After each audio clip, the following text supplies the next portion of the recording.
నేను ఎన్నికల కంటే ముందు మీ అందరికీ ఒకే మాట చెప్పాం.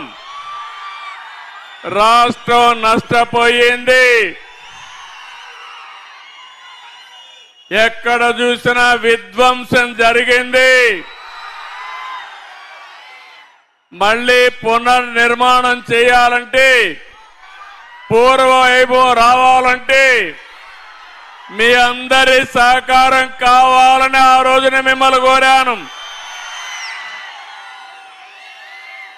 ఈ రాష్ట్రం కోసమే నేను జనసేన అధినేత పవన్ కళ్యాణ్ గారు కలిశాం.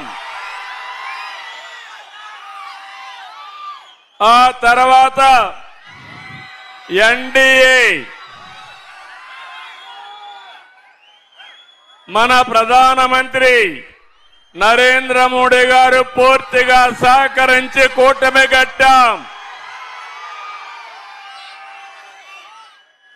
నేను ఎన్నో రోజులు రాజకీయాల్లో ఉన్నాను కానీ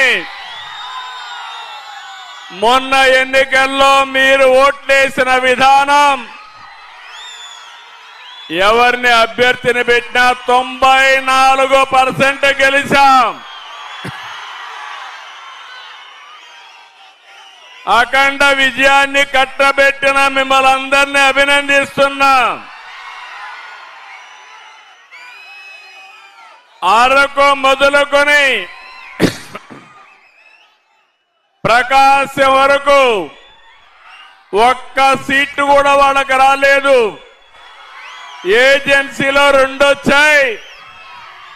ప్రకాశం జిల్లాలో కొద్దిగా బ్రేక్ పడింది. ఎర్రగొండపాలెం, దర్శి మనం దెబ్బతిన్నాం. రేపు జరిగే ఎన్నికల్లో ఒంగోలు జిల్లా, మార్కాపూర్ జిల్లా 100% గెలిపించే బాధ్యత మీది. సిద్ధమా తమ్ముళ్ళు అని అడుగుతున్నా. ఆడబిడ్డలు సిద్ధమా అని మిమ్మల్ని అడుగుతున్నా. నేను ఈరోజు మీ దగ్గరకు వచ్చింది మాటలతో రాలేదు. ఎన్నికల ముందు మీకు ఒక మాట చెప్పాను. 150 కిలోమీటర్లు ఇక్కడి నుంచి మీరందరూ కూడా ఒంగోలు పోతున్నారు. మార్కాపూర్ని జిల్లా చేస్తానని చెప్పా, మాట నిలబెట్టుకున్నాను. అవునా కాదా అని మిమ్మల్ని అడుగుతున్నా. ఆ రోజు నేను ఆలోచించాను. నేను 3 ప్రాంతాల్లో హామీ ఇచ్చాను. ఒకటి మార్కాపూర్ జిల్లా, వెనుకబడిన ప్రాంతం, మీకు న్యాయం చేయాలి. రెండోది మదనపల్లి, అన్యాయం జరిగింది, అక్కడ ప్రాంతం వాళ్లకు న్యాయం చేస్తానని చెప్పాను.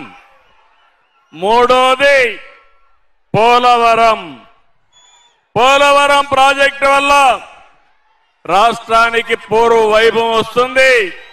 పోలవరం రాష్ట్రానికి జీవనాడి.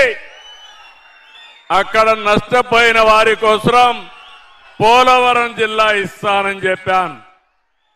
ఈ 3 కూడా జిల్లాలుగా చేసి మళ్ళీ మీ దగ్గరకు వచ్చాను.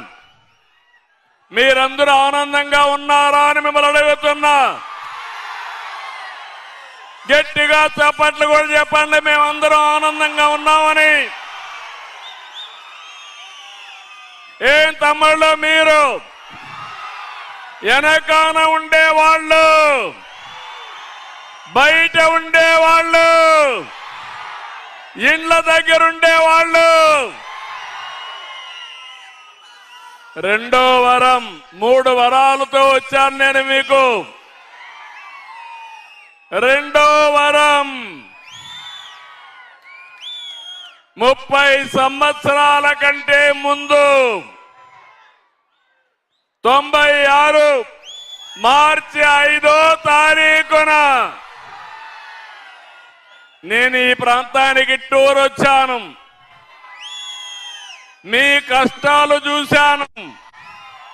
ఎక్కడ చూసినా ఫ్లోరైడ్ ఉండే నీళ్లు